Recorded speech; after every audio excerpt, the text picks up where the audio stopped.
আসসালামু আলাইকুম এভরিওয়ান, সবাই কেমন আছেন? আশা করি সবাই ভালো আছেন। কাচ্চি খেতে আমরা কম বেশি সবাই পছন্দ করি, তবে যারা খাসির মাংস খান না তাদের জন্য আজকের আমার এই রেসিপিটি। আজকে আমি নিয়ে এসেছি গরুর মাংস দিয়ে কাচ্চি রেসিপি। বাসমতি চাল দিয়ে তৈরি গরুর মাংসের এই কাচ্চি রেসিপিটি খেতে কিন্তু খুবই অসাধারণ লাগে। আর এজন্য আমি এখানে নিয়েছি 1.5 কেজি পরিমাণ বাসমতি চাল। চালগুলো আমি আধা ঘন্টার জন্য পানিতে ভিজিয়ে রেখেছি। আর এখানে নিয়েছি 2 কেজির একটু বেশি পরিমাণ গরুর মাংস।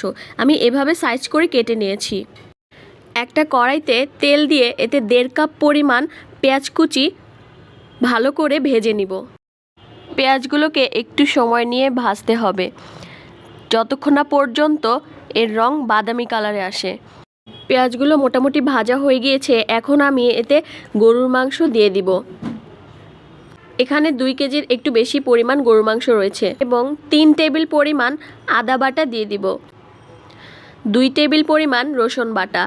এখানে আমি জয়ত্রী, জয়ফল ও শাহি জিরাকে পেস্ট করে নিয়েছি।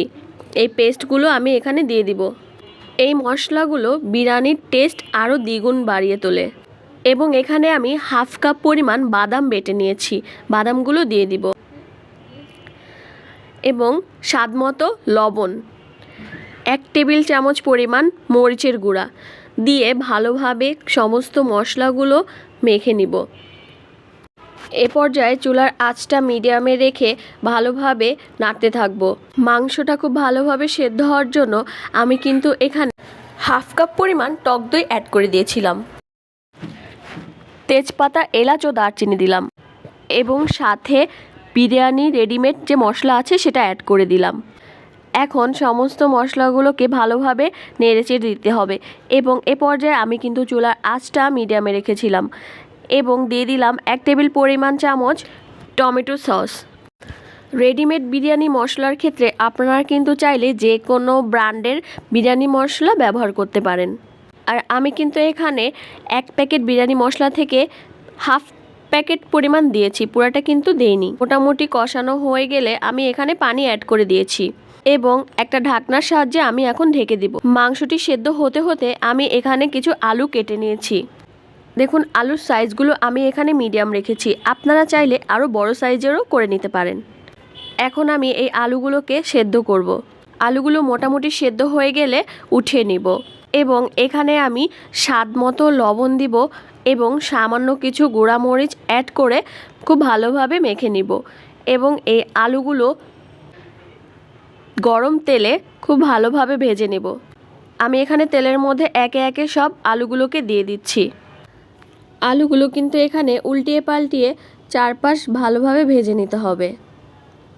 আমার আলুগুলো এখানে মোটামুটি ভাজা হয়ে গিয়েছে। কিছুক্ষণের মধ্যে আমি আলুগুলোকে উঠিয়ে ফেলবো। আমি এখানে আলুগুলোকে মরিচ গুঁড়ি দিয়ে মেখে নিয়েছিলাম, আপনারা চাইলে এটা স্কিপ করতে পারেন যারা কিনা ঝাল খেতে পছন্দ করেন না।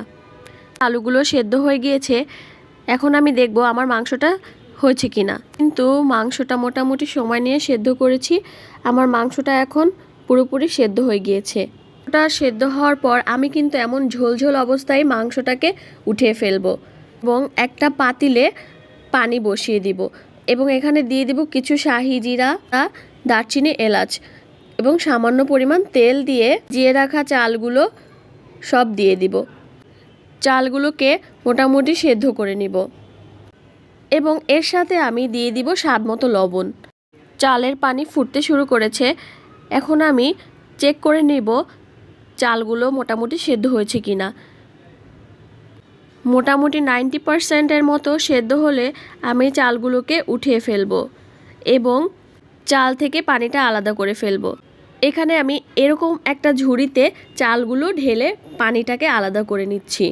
দেখুন, এখানে আমার চালগুলো কিন্তু মোটামুটি ঝরঝরা। এখন আমি আরেকটা পাতিলে রান্না করা গরুর মাংসগুলো দিয়ে দিচ্ছি। প্রথমে আমি গরুর মাংস দিচ্ছি এবং সাথে কিন্তু ঝোলও দিয়ে দিয়েছিলাম এবং এর উপরে আমি সেই সিদ্ধ করা চালগুলো দিয়ে দিচ্ছি।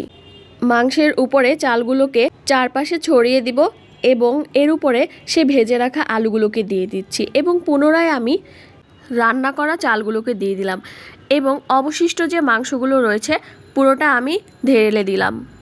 আর এখানে মাংসটা কিন্তু ঝোল রাখার কারণ হলো আর চালটা কিন্তু এখানে 90%-এর মতো সেদ্ধ হয়েছে। পুরি সেদ্ধ করার জন্য আমি মাংসে একটু ঝোল রেখেছি, এতে করে চালগুলো পুরোপুরি সেদ্ধ হতে সাহায্য করবে।